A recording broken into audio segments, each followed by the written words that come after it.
This is Super Yacht News with Sysman. Hi guys, welcome back to the channel. It is the 26th of March, it's Sunday the 26th of March, and we have some news about a big yacht which I haven't mentioned on the channel since all of this began. I have featured this vessel before. It's called Motor Yacht Flying Fox. I've made a video about it when it first came out, 2018. I'll put a link in some location. I talked about the vessel, an actual flaw that I'd spotted with the vessel when it first came out.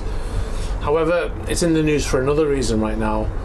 The vessel's actually been arrested in the Dominican Republic, and at the request of the United States government. So we'll go into that in a second. So the vessel is actually, it's actually 136 meters long, or 446 feet, and it's 9,000 gross tons. So it's a big boat. It's a mega yacht. It is I think it's one of the top 15 yachts in the world by size, by volume. It's a huge thing. It was built by Larson, delivered in 2018. And it is the largest charter yacht in the world, and it is the most expensive charter yacht, obviously. It was reportedly arrested or detained. I'm not quite sure whether it was arrested, but it was the United States Homeland Security asked the Dominican government to prevent it from leaving, and they boarded the vessel with the Dominican authorities as well. So the vessel went into Dominican Republic on Monday to refuel and also to get supplies. I understand from an article in a news site from Dominican called CDN. The vessel was meant to leave on Friday. However, that's when it was blocked from leaving.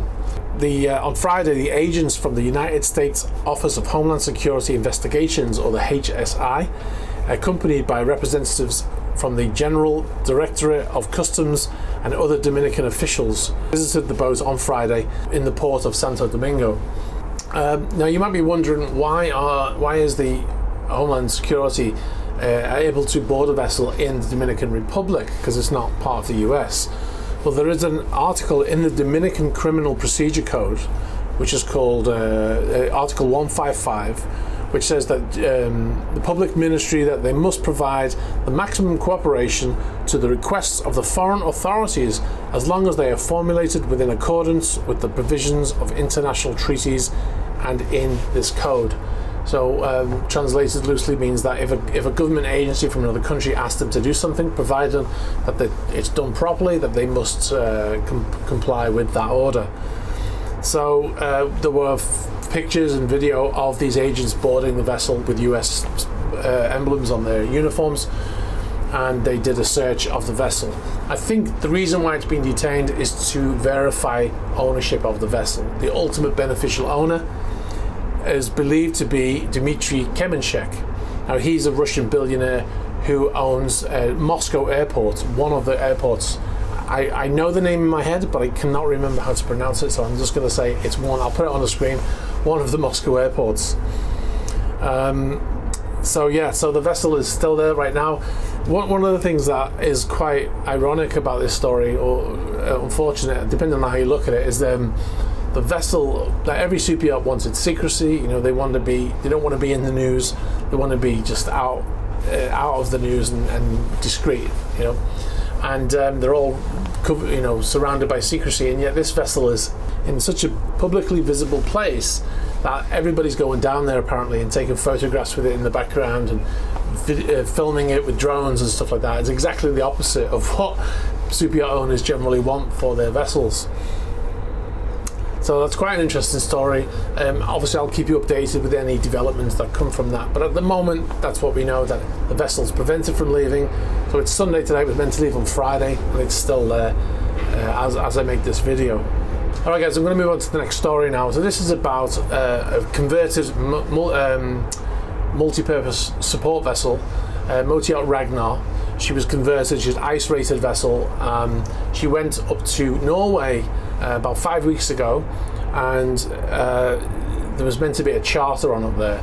The owner is a Vladimir Strakovsky, and he's the owner, and the Norwegian authorities boarded the vessel, and they were trying to determine who the owner was. denials from Archon Yachts, who manage the vessel. They said that he is not the owner. They categorically denied he's the owner, but the vessel was held there while they searched the vessel as well. And I think they probably showed paperwork to say who the ultimate beneficial owner is. However, then the vessel was free to leave technically, but the people in Norway, when they found out that the alleged owner was ex-KGB, and the fact that he was a Russian oligarch, they decided that they didn't want to provide them with any fuel. So they've been stuck there ever since. They've been there for 5 weeks. Last week, the port in Narvik, they contacted another company outside of Narvik, further north, and asked them if they could supply fuel to the vessel, and they provided enough fuel for them to leave. The vessel, however, was meant to leave Tuesday, but because of bad weather in the North Atlantic, they're still there. But anyway, the reason why I brought this up is because what's happened is, since the vessel was refueled, some people in Norway are upset with the company that provided the fuel to this vessel, and in actual fact, they've actually received ugly emails and telephone calls from members of the public who are displeased with their actions. And the chap said that he's not surprised. He said he's surprised by the reactions. He said, "I did not think that people could be so ugly, but one should not be surprised by anything." Now, that's an unfortunate story. I would rather people didn't do that. I can understand their sentiment, but the guy's just trying to help out. He was specifically contacted by the authorities and asked if he could help out. Anyway, I'll let you know when that vessel leaves. It's still there right now. And I got one other story. Axiom Motor. You might remember last week we followed it. I pointed out that it was crossing the Atlantic from Anguilla, and it had Gibraltar as its destination, which I thought was a bit odd because the vessel was under EU sanctions and UK sanctions. I also had intel from sources that told me that the vessel's destination was Turkey via Malta, and it was not planning to dock in Gibraltar. Anyway, the vessel did dock in Gibraltar, and it was immediately boarded by authorities, and it was arrested, and it is prevented from leaving.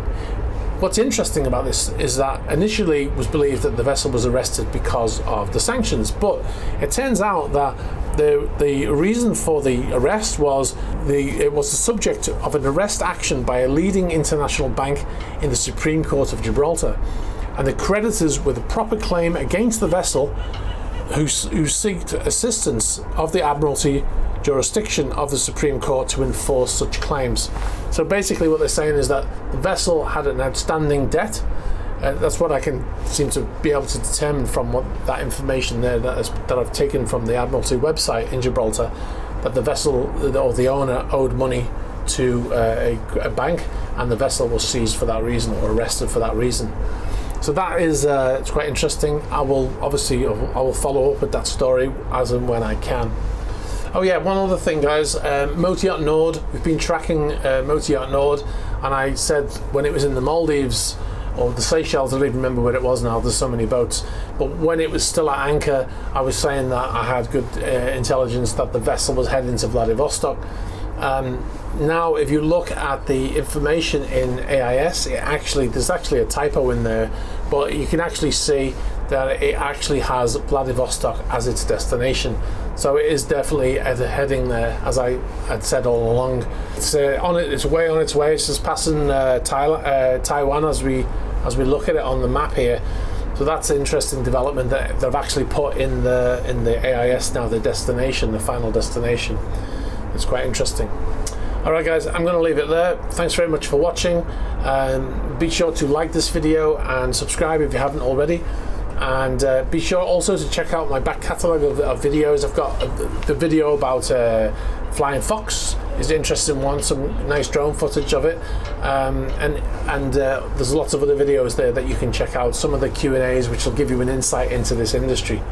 Alright guys, thanks very much for watching, and I'll catch up with you soon. Bye bye.